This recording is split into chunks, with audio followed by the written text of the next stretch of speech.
All right, today's problem is jump game. And what they have is they have an array and they want us to know if we can jump all the way to the end. So how we jump is each index here refers to the maximum distance that we're allowed to jump from this index. So here 2 means that we can jump to either 3 or 1.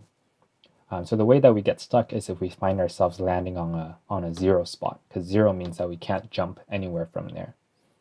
So right away, we see that the greedy algorithm doesn't work. So if we always take the maximum possible distance to jump, in this example here, we would have jumped by 2. And then now we're stuck at 0, which we can't move anymore, so we lose. Instead, if we had decided to jump by 1, and then from here, jump by 2, we can reach the end successfully. So we don't always want to jump the maximum distance. Okay, so I'll show you two ways that we can think about this problem. One way is we're going to think about it in the forward way. So basically, we're only ever stuck when we hit a 0. So we just have to make sure that when we see a 0, we can clear it. So let's keep track of a maximum index that we can jump to. And then we'll have a loop.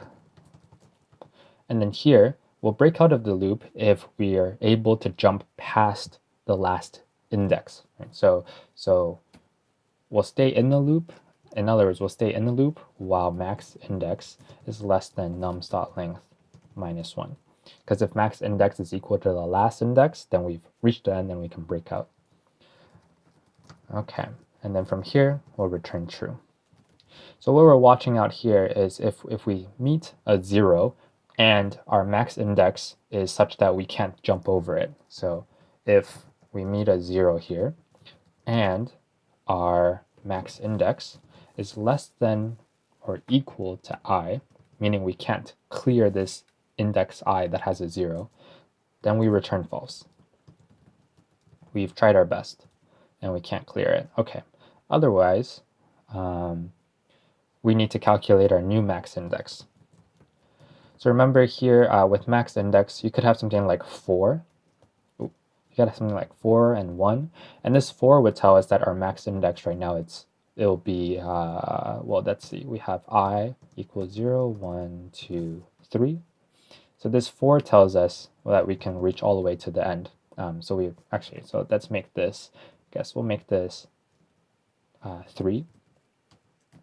So this 3 tells us we can reach all the way to the end. But when we read 1, we don't want to update our max index to become 2 instead. So we want to take the maximum. So basically here we want the maximum.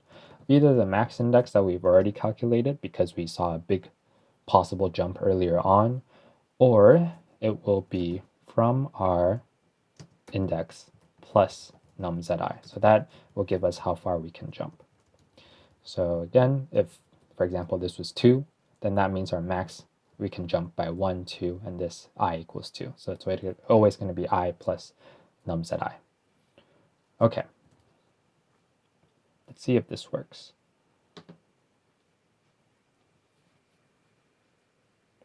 Cool. So that's one way to think about it. And you can see clearly it has a runtime of O of n because we're guaranteed that this is always positive. So we're increasing and we're only going up until the length of the array. Okay, so there's another way of thinking about this. And the other way is we're going to start from the end and go to the front. So instead of starting from the front and always keeping track of the maximum index we're allowed to jump to, we're going to start at the end instead. And then, let me clear this up. What we do is at the very end, we'll start walking backwards. And every time we see a 0, we switch modes. Our mode becomes, will we see a number such that we can hop over this 0? So for example, if we see a 1, we can't hop over this 0.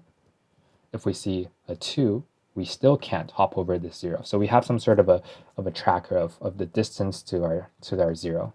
So in the beginning here, the distance to the 0 is 0. And then as we're checking here, our distance from 0 is now 1. But you can see that here our maximum jump is only 1. So we can't clear it. And then as we scan again, our 0 distance increases because we're further away from the 0 now. And then again, this is 2.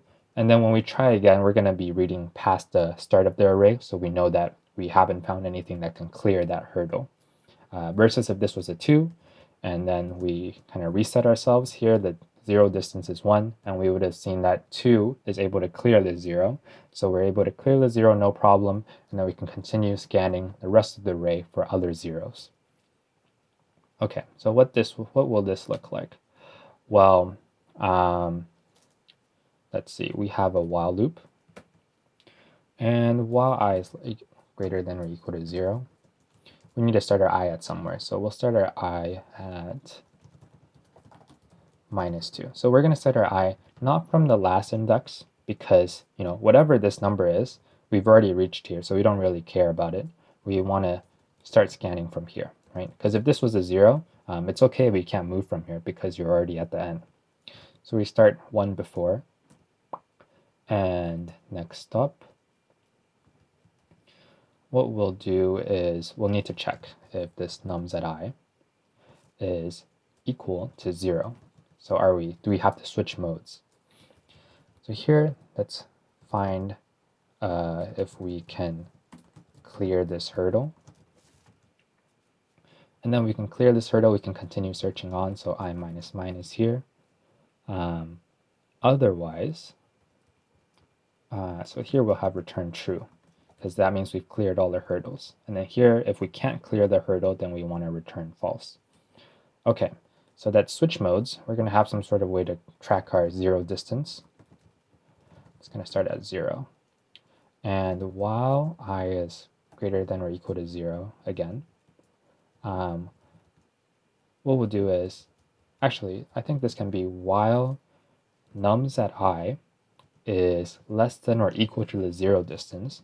So while we can't clear this hurdle, we're going to continue. And what we'll do is we'll increment our 0 distance by 1, and we'll decrement I by 1. So for example, let's say we're here. What we're doing here is setting the 0 distance to 0. And then we can't clear a hurdle of 0 with 0, so we shift this here. And now our 0 distance is 1, and our I got moved to here, and we check again. Can this 2 clear this 0 distance of 1? And the answer is yes, we can clear it like that. Okay, so that's that. But with this I minus minus and this being here, we want to make sure if I is less than 0, so we don't try and index into negative numbers. And what does it mean if I is less than 0? Well, we've read all the way to the beginning of our array, and we still haven't found a number to clear it. So here it'll be return false. Okay, so that's the other way to do it.